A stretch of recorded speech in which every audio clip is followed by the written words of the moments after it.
사도행전 18장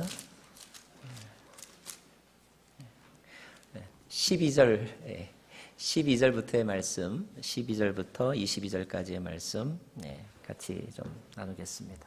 제가 봉독하겠습니다. 12절입니다. 갈리오가 아가야 지방의 총독이었을 때 유대 사람들이 일제히 들고 일어나 바울을 잡아 법정으로 끌고 가 이 사람이 율법에 어긋난 방법으로 하나님을 섬기라고 사람들을 설득하고 있습니다 라고 고소했습니다. 바울이 막 입을 열려고 하는데 갈리오가 유대 사람들에게 말했습니다. 크든 작든 무슨 죄가 있어 너희 유대 사람들이 불평한다면 내가 들어줄 만하오. 그러나 그것이 언어와 명칭과 당신네 유대 사람들만의 율법과 관련된 것이라면 당신들 스스로 알아서 해결하시오. 나는 그런 일에 재판자가 될 수 없소. 그리고 그들을 법정에서 쫓아냈습니다. 그러자 그들 모두는 회당장 소스데네를 붙들어 법정 앞에서 그를 마구 때렸습니다. 그러나 갈리오는 이 일에 전혀 상관하지 않았습니다. 바울은 얼마 동안 고린도에 머물렀습니다. 그러고 나서 그는 형제들과 작별하고 배를 타고 시리아로 가게 됐는데 그때 브리스길라와 아굴라도 동행했습니다. 배를 타고 출항하기에 앞서 바울은 전에 서원했던 것이 있어서 갱그레아에서 머리를 깎았습니다. 그들은 에베소에 도착했습니다. 바울은 브리스길라와 아굴라를 그곳에 남겨두고 혼자 회당에 들어가서 유대 사람들과 토론했습니다. 좀 더 머물러 달라는 그들의 요청을 바울은 뿌리쳤습니다. 그러나 그는 떠나면서 하나님의 뜻이라면 다시 돌아오겠습니다 라고 말했습니다. 그러고 나서 그는 배를 타고 에베소를 떠났습니다.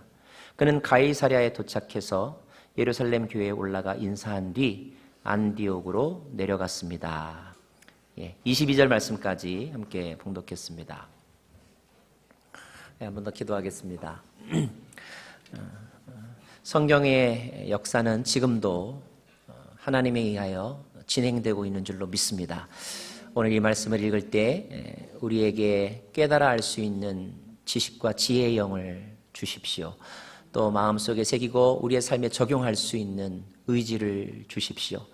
우리의 삶의 변화의 열매가 있게 하여 주십시오. 예수님 이름으로 기도합니다. 아멘.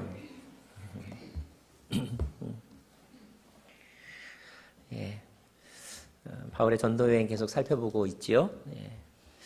바울이 전도한 지역 가운데서 비교적 이렇게 오랜 기간 동안 머무르면서 복음을 전했던 도시가 몇 군데가 있습니다. 그 중에 하나가 지난주에 한 바로 고린도라고 하는 곳입니다. 고린도. 지도를 혹시 좀 보시면 먼저 지도를 좀 보고 말씀을 좀 나누면 더 좋을 것 같습니다. 고린도라고 하는 것을 좀 한번 찾아보시고요. 또 마음속에 예루살렘이라고 하는 것도 한번 좀 찾아봐 주시기 바랍니다. 예루살렘 어디쯤인지 대충 아시겠죠? 지도에는 나와 있지 않지만 그 서쪽으로 쭉 가면 로마라고 하는 것도 있습니다. 믿음의 눈으로 보면 보입니다. 여러분 로마가 보입니까? 로마. 서쪽으로 쭉 가면 로마라고 하는 것도 있습니다. 오늘 이 세 지역을 여러분이 좀 기억하시고 한 군데 더 말씀드리면 에베소라고 하는 지역도 한번 좀 찾아보시면 좋겠습니다. 찾으실 수 있습니까? 예. 자 그러면 제일 우리 서쪽에서부터 로마가 있고요. 로마. 그리고 고린도가 있고요. 그리고 에베소 있고요. 그리고 제일 오른쪽에 예루살렘이 있습니다.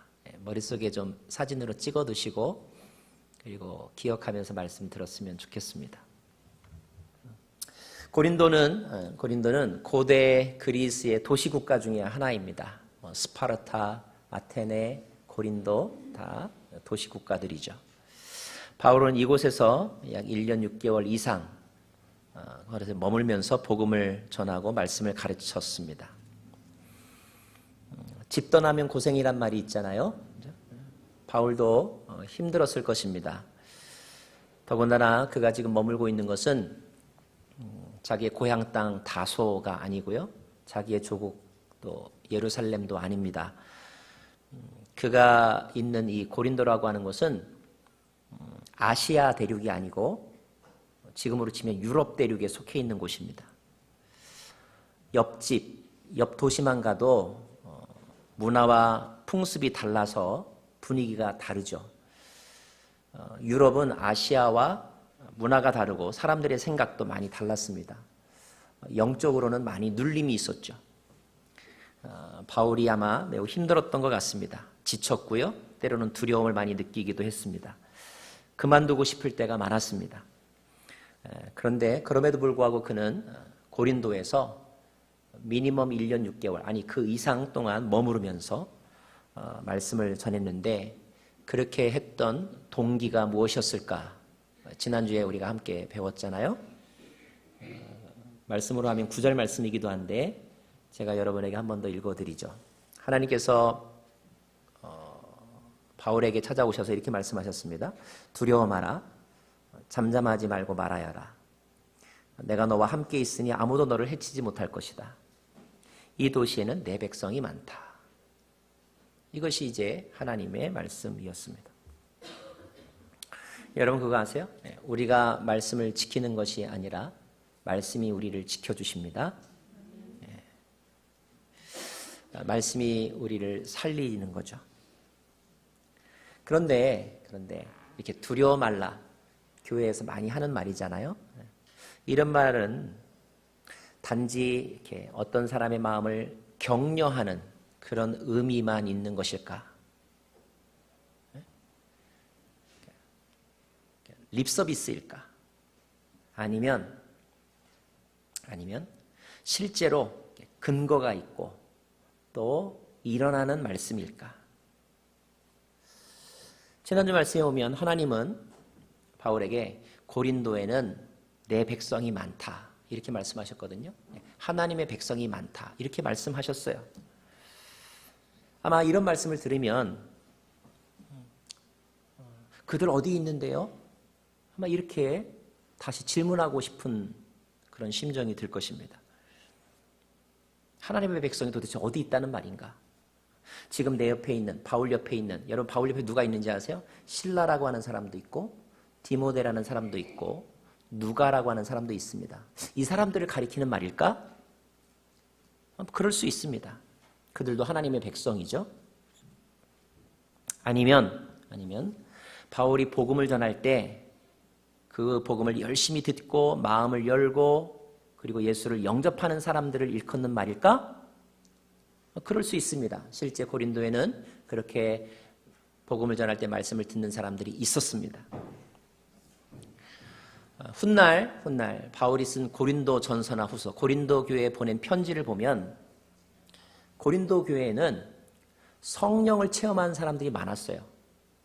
어느 정도로 많았느냐면 너도 나도 다 성령 체험하고 방언을 해서 오히려 그것 때문에 문제가 생길 정도로 그렇게 영적인 체험을 한 사람들이 아주 많았습니다.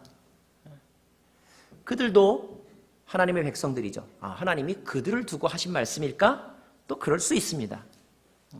그런데 특별히 오늘 말씀의 기록을 통하여서 저는 이 도시에 내 백성이 많다라는 하나님의 말씀이 단지 이렇게 심리적으로 격려하기 위한 말씀이 아니라 실제로 증명할 수 있는 말씀인 것을 함께 이 시간에 나누고 싶습니다. 자, 누구일까요? 오늘 본문 가운데 나오는 하나님의 백성은 누구일까요?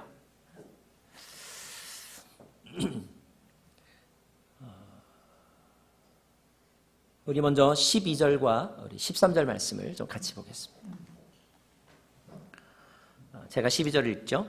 갈리오가 아가야 지방의 총독이었을 때 유대 사람들이 일제히 들고 일어나 바울을 잡아 법정으로 끌고 가서 13절 시작.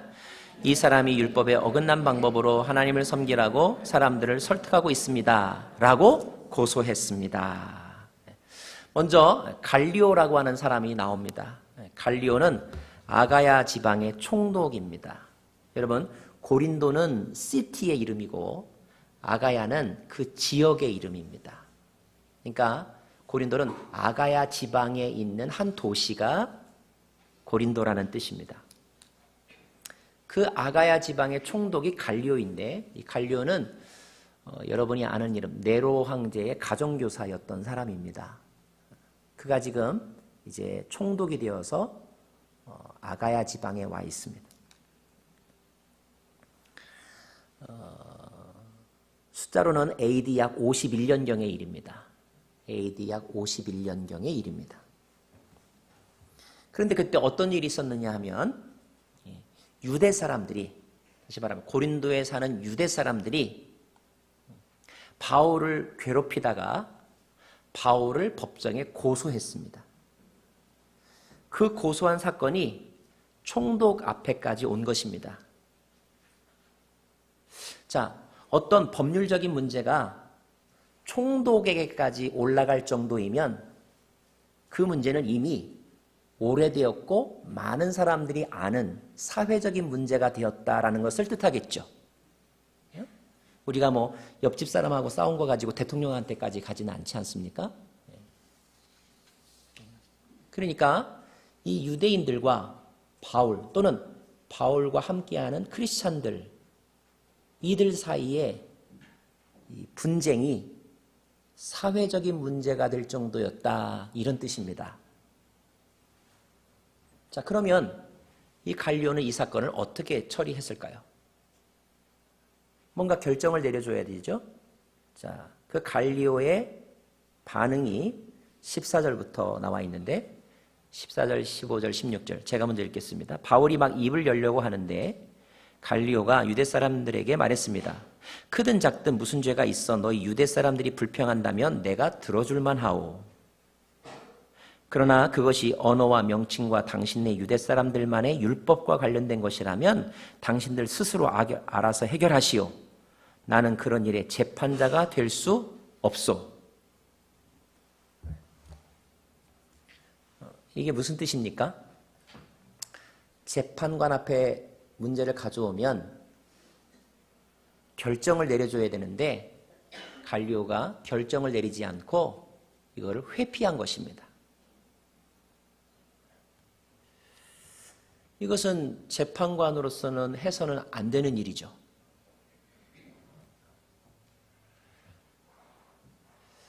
여러분은 이 장면을 혹시 보셨을 때 이 부분을 어떻게 이해하고 넘어갔을까요? 자, 이 이야기를 다른 이야기를 우리가 먼저 살펴보면 이 갈리오가 한 결정은 매우 의미가 있는 결정이라는 것을 알 수가 있습니다. 자, 다른 이야기는 좀 몇 년 전에 일어난 일입니다. 이 일이 일어나기 몇 년 전에 일어난 일인데 우리 사도행전 18장 2절 말씀을 좀 보겠습니다. 2절 말씀 같이 읽을까요? 시작.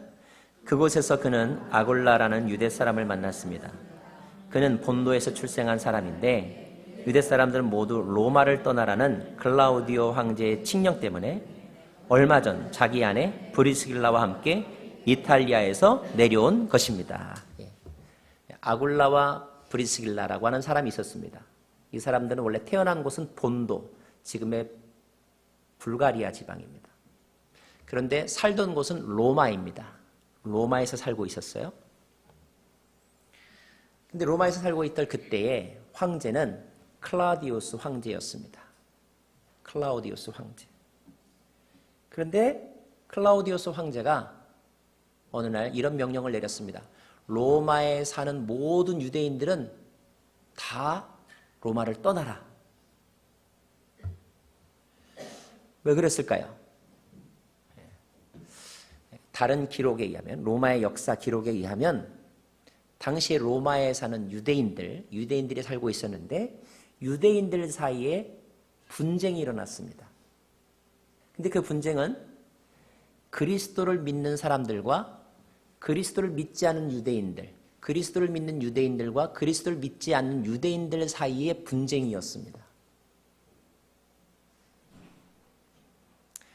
그 분쟁이 점점 더 커졌던 거예요.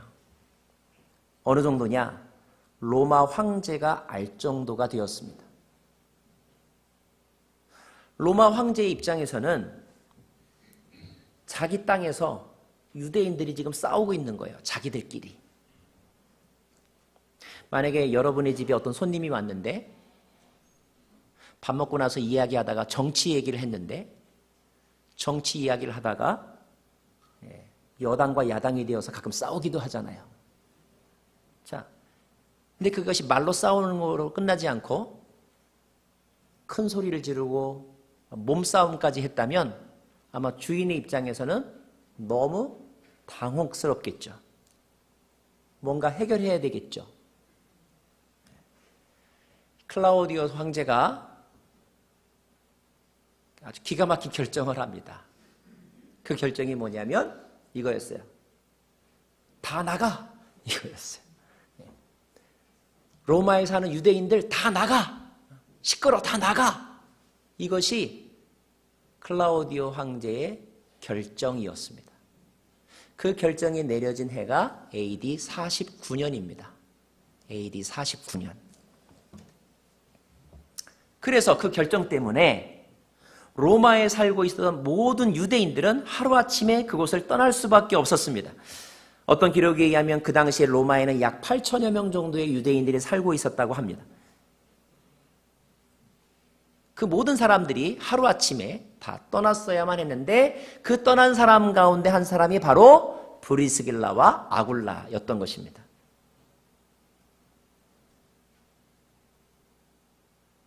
그래서 그 로마에서 어디까지 온 거예요? 아까 지도 보시면 지금의 그리스, 고린도까지 온 것입니다. 그 클라우디오 황제의 추방 명령이 내려진 것이 AD 49년. 오늘 이 갈리오 총독이 재직하던 때가 AD 51년. 그러면 여러분, 갈리오 총독은 로마에서 일어난 클라우디오 황제의 그 추방 명령의 사건을 알고 있었을까요? 모르고 있었을까요? 알고 있었겠죠. 그런데 지금 자기가 다스리고 있는 이 고린도에서 어떤 문제가 생겼습니까? 예수를 믿지 않는 유대인들이 예수를 믿는 사람 바울과 그 크리스찬들을 박해하다가 지금 법정 고소 사건이 일어난 것입니다. 총독의 입장에서는 그냥 유대인들 자기 둘끼리 싸운 거죠. 가장 쉬운 결정은 뭘까요? 황제처럼 하면 됩니다. 클라우디오 황제가 했던 것처럼 다 나가! 이렇게 명령을 내릴 수도 있었겠죠. 그런데 오늘 말씀 보니까 갈리오 총독은 그렇게 하지 않았습니다. 15절, 16절, 17절을 다시 한번 읽어볼까요? 제가 읽어드리겠습니다. 그러나 그것이 언어와 명칭과 당신의 유대 사람들만의 율법과 관련된 것이라면 당신들 스스로 알아서 해결하시오. 나는 그런 일의 재판자가 될 수 없소. 라면서 쫓아냈습니다. 17절 같이 읽을까요? 시작. 그러자 그들 모두는 회당장 소스데네를 붙들어 법정 앞에서 그를 마구 때렸습니다. 그러나 갈리오는 이 일에 전혀 상관하지 않았습니다. 회당장은 유대인입니다. 회당장 소스데네. 다시 말하면 법정 안에서 지금 유대인들끼리 막 두들겨 패는 것입니다. 요즘으로 치면 법정 소란죄로 구속시켜야 됩니다. 그런데 이것도 상관하지 않았다라고 되어 있습니다. 자, 이 갈리오의 이런 결정은 지난주 말씀과 관련해서 어떤 의미가 있을까요? 만약에 갈리오 총독이 로마 황제, 자기의 상관인 황제가 했던 것과 같은 그런 결정을 내렸다면, 그래서 둘 다 날아가라고 했다면, 아니면 둘 중에 유대인들의 편을 들어주었다면 바울의 전도 사역은 거기서 끝났어야만 했을 거예요.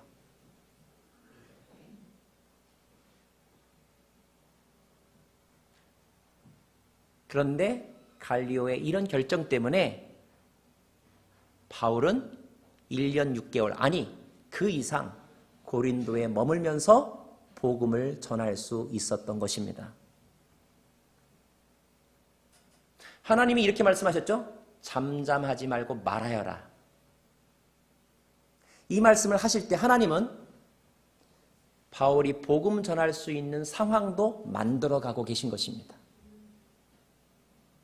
갈리오 총독은 자신도 알지 못하는 사이에 하나님의 말씀이 성취되는 도구로 쓰이고 있는 것입니다.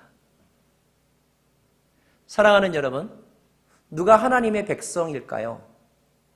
교회 안에서 예배하는 여러분 하나님의 백성이죠. 그러나 하나님은 이 세상의 모든 피조물과 사람들을 다스리는 분이십니다. 하나님은 하나님의 뜻을 위하여 그 사람들을 사용하십니다. 감사한 것이 있다면 우리가 가룟 유다와 같은 악한 역할로 그 뜻을 이루는 자가 아니라 베드로나 바울과 같은 역할로 하나님의 뜻이 이루어지는 도구가 되는 것, 이것이 우리가 감사해야 할 일인 것입니다. 자, 또 한 명 하나님의 백성, 이 도시에 내 백성이 많도다. 또 한 명의 하나님의 백성이 누굴까요? 네, 좀 전에 말씀드린 바로 브리스길라와 아굴라입니다. 아굴라가 남편이고 브리스길라가 아내인데요. 이 두 사람은 로마에서 열심히 살다가 클라우디오 황제의 명령 때문에 하루아침에 떠날 수밖에 없었던 직접적인 피해자들입니다. 그들은 어쩔 수 없이 고린도시로 옮겨와서 거기서 사업을 할 수밖에 없었어요. 그런데 어느 날 사업을 하고 있던 그 가게에 한 사람이 찾아왔습니다. 손님이 아니라 일자리를 찾는 사람이었어요. 그 사람이 바로 바울이었습니다. 바울과 브리스길라의 만남은 그래서 비즈니스 관계로 만났어요. 하지만 그들의 관계가 비즈니스로 끝나지는 않았습니다. 그들의 관계는 복음을 나누는 관계로 발전했고, 그리고 비전을 함께하는 동역자가 되었습니다. 브리스길라와 아굴라가 고린도에 올 때 이미 예수에 관한 복음을 들었는지 듣지 않았는지는 잘 알 수는 없어요. 그러나 분명한 것은 그들이 바울을 만나 1년 6개월 동안 함께 살면서 함께 신앙생활하면서 그들의 삶이 변했다는 것입니다. 어떻게 변했느냐?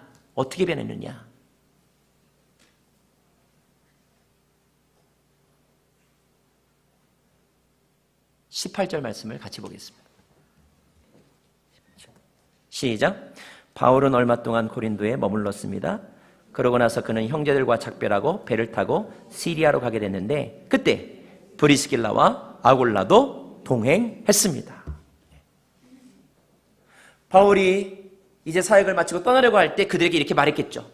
나와 함께 가지 않겠느냐고. 그 말은 이사 가자는 말입니다. 이 말은 직업을 그만두자는 말이에요. 직업을 바꾸자는 말입니다. 그들이 이렇게 말할 수 있죠. 이제 겨우 비즈니스 안정되어 가는데 또 옮기다고요? 우리 애들이 지금 하이스쿨인데 옮긴다고요? 내 나이가 내일 모레면 60인데 옮기라고요? 왜 이런 생각이 들지 않았겠습니까? 그럼에도 불구하고 브리스길라와 아굴라는 가게를 정리했습니다. 그리고 바울을 따라 나섰습니다. 이것은 정말 보통 일이 아닙니다. 이민 생활을 하는 우리는 잘 알죠. 이사한다는 거, 직장 옮긴다는 거, 교회를 옮기는 것도 보통 힘든 일이 아닙니다. 우리는 불안정한 상태에서 살기 때문에 더더욱 안전한 것을 추구하는 경향이 있습니다. 브리스길라와 아굴라도 그랬을 거예요. 그러나 그럼에도 불구하고 그들은 거처를 옮겼습니다. 아니, 직업 자체를 바꾸었어요.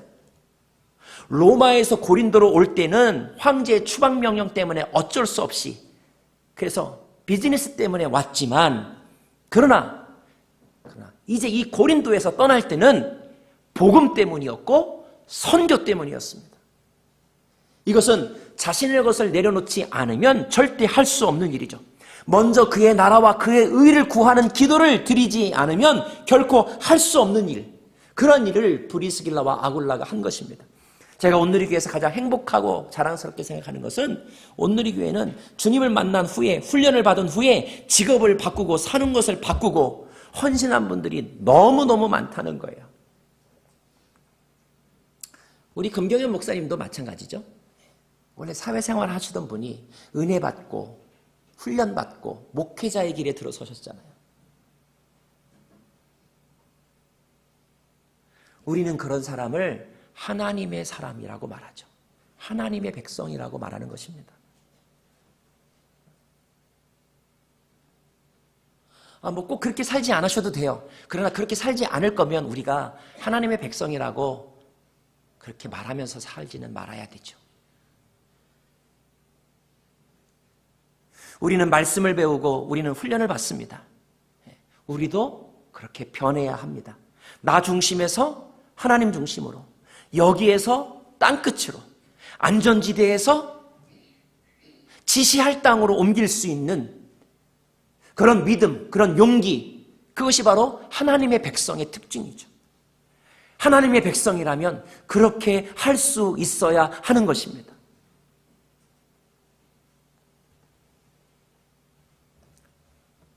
정말 그 도시에는 하나님의 백성이 많았습니다. 브리스길라와 아굴라 같은 사람, 또 갈리오 같은 사람, 다 하나님이 쓰신 사람들입니다. 우리도 그런 사람이 되기를 바랍니다. 자, 그 후에 어떻게 되었을까요? 18절 말씀부터 보면 그때 브리스길라와 아굴라도 동행했습니다. 그들은 배를 탔습니다. 고린도서 배를 타고 출항하기에 앞서 바울은 서원했던 것이 있어서 갱그레아에 들렸고 거기서 머리를 깎은 다음에 19절 에베소로 갔습니다. 그들은 브리스길라와 아굴라를 에베소에 남겨두고 유대 사람들과 토론하고, 그리고 그 에베소에서 22절 보면 이제 가이사랴로 가고, 가이사랴에서 예루살렘으로 올라가고, 그 다음에 안디옥으로 갔다. 이것이 이제 2차 전도 여행의 그 요약입니다. 2차 전도 여행을 한마디로 표현한다고 하면 특징은 뭐냐면 유럽 전도가 시작이 되었다. 유럽 전도라고 말할 수 있어요. 우리가 이미 배운 빌립보, 데살로니가, 또 베레아, 또 아테네, 또 고린도, 오늘 갱그레아 전부 다 지금의 유럽 땅입니다. 그리스 지역에 있는 유럽 땅입니다. 많은 사건이 있었고 많은 열매도 있었습니다. 감옥에 갇히기도 했고 또 한 곳에 오래 머무르면서 많은 영적인 열매도 거두기도 했습니다. 자, 그래서 2차 전도여행 하면 여러분이 기억하셔야 될 것은 유럽으로 복음이 전파되었다. 기억하시면 좋겠고요. 그러나 또 바울 개인에게 있어서 2차 전도여행을 통하여서 깨달은 아주 중요한 교훈이 있습니다. 그게 무엇일까요?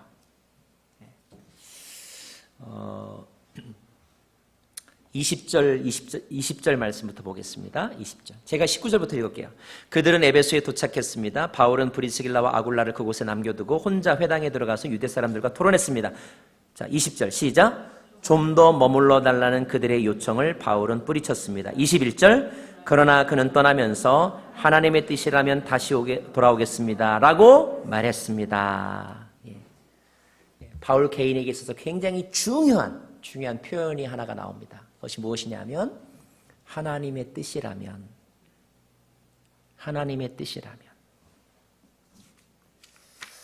여러분 이 말이 어떤 경험에서 나온 말인지 아십니까?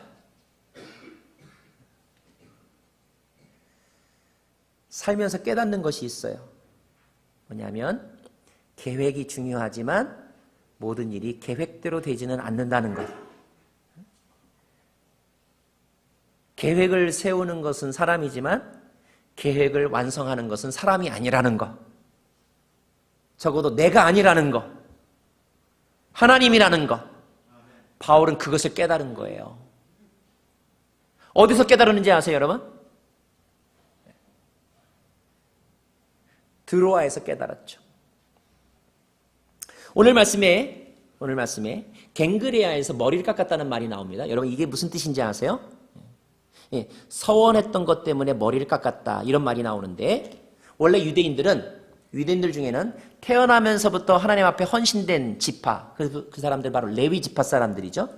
그들은 거룩한 지파로 구별되어서 하나님의 일을 합니다. 그런데 레위 지파가 아닌 사람들 가운데서 하나님께 헌신하기를 원하는 사람들, 그런 사람들을 바로 나시린이라고 말합니다. 나시린. 남자도 될 수 있고 여자도 될 수 있습니다. 나시린은 두 종류가 있는데 평생 내가 나시린으로 살겠다 이런 사람도 있고, 평생은 아니지만 내가 1년만 또는 3년만, 짧게는 3개월만 이렇게 기간을 정하여서 헌신하는 경우도 있습니다. 퀴즈 낼까요? 여러분, 사도 바울은 원래 어느 지파 출신이죠? 구약에 나오는 사울 왕과 같은 지파입니다. 어느 지파죠? 옆에 사람에게 빨리 알려주세요. 자, 그런데 바울이 아마 이 기간 중에 특별하게 서원 기도를 드렸던 것 같아요. 그리고 나시린이 되었습니다. 나시린이 되면 술 먹지 않습니다. 나시린이 되면 시체를 보지 않습니다. 나시린이 되면 또 뭐 합니까? 머리를 깎지 않습니다. 사도 바울은 그 서원의 약속을 지키기 위해서 노력했을 거예요. 그런데 레위기에 따르면 만약에 그런 서원을 지키는 그 기간 중에 어떤 일로 말미암아 그 서원을 못 지키게 되면 그날로부터 7일 이내에 머리를 깎아야 됩니다. 그리고 그 깎은 머리를 예루살렘 성전에 가서 불태우며 제사를 지내야 됩니다. 오늘 바울이 머리를 깎았다고 하는 것은 어떤 이유인지는 모르지만 그가 서원한 것을 다 지키지 못했다는 것을 뜻합니다. 자, 그때 바울이 무슨 생각을 했을까요? 참 인간의 의지는 약하구나. 노력했지만 다 완전할 수는 없구나. 이런 생각이 아니었을까요?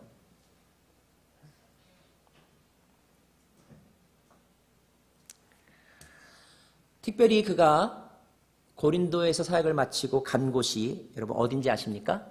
어디예요, 여러분? 에베소입니다. 에베소. 여러분, 이 에베소는 원래 바울이 2차 전도여행을 하면서 제일 먼저 가고 싶었던 곳이었습니다. 그래서 에베소를 성경이 이렇게 돼 있죠. 아시아로 가고자 했으나 예수의 영이 허락지 않았더라. 그 아시아의 도시가 에베소거든요. 에베소를 가고자 했으나 못 갔습니다.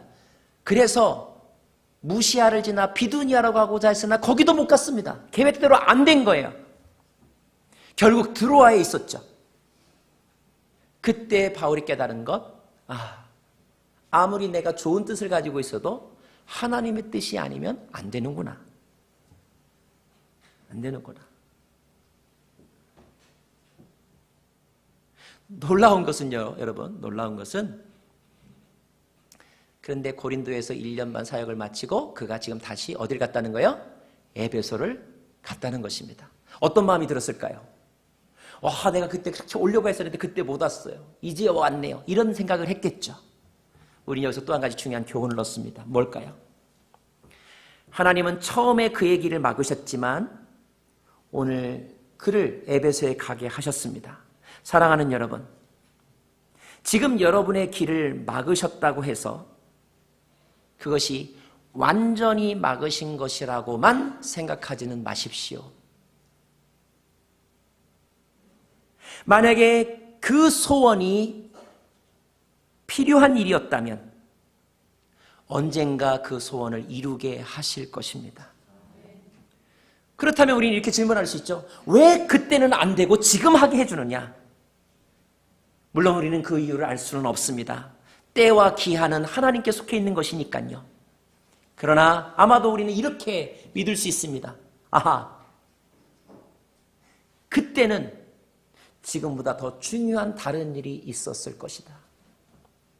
하나님은 먼저 그 일을 하게 하시고 그리고 이제 지금 이 일을 하게 하신 것입니다. 혹시 여러분 가운데 결혼 때문에 하고자 했던 공부나 직장 생활을 그만두어야 했던 분들이 계십니까? 집에서 아기를 키우면서 내가 이러려고 공부했나? 혹시 이렇게 마음이 답답하신 분들이 계십니까?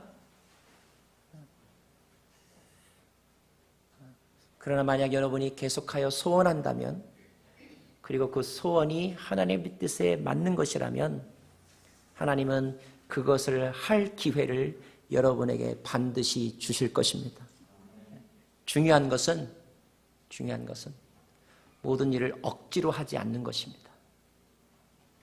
순리대로 자연스럽게 풀어가야 합니다. 순리대로 한다는 말은 무슨 뜻일까요? 그냥 뭐 이런들 어떠하리 저런들 어떠하리 이런 뜻일까요? 아니요. 나에게 주어진 환경과 조건들을 거부하지 않고 감사하며 받아들이는 것입니다. 무리하여 바꾸려고 하지 마십시오. 최선을 다하되 그 결과에 대하여 하나님이 막으신 것에 대하여 불평하거나 분노하지 말고 그것도 그냥 감사하면서 받아들이십시오. 그러면 아마도 하나님이 막으셨을 때 우리가 보였던 그 태도와 마음을 보시고 그 마음은 기억하시고 가지고 계셨다가 때가 되면 또 우리가 더 성숙해지고 나면 그래 이제 네가 그것을 해야 될 때야 라고 하시면서 우리에게 기회를 주실 것입니다. 너무너무 재미있는 사실은 바울이 에베소에 3차 전도 여행 때 가서 사역하는데 3년 동안 사역하는 거 아세요? 3년 동안. 이것이 하나님의 뜻입니다. 이것이 하나님의 뜻이었어요. 우리는 모든 일이 내 계획대로 된다면 얼마나 좋을까 이렇게 생각합니다. 정말 그럴까요, 여러분? 정말 여러분의 계획대로 되면 좋을까요? 아마 여러분의 계획대로 되면 세상은 혼란스러울 것입니다. 세상은 내 계획대로가 아니라 하나님의 계획대로 움직여져야 합니다. 그 하나님의 뜻을 받아들이는 것,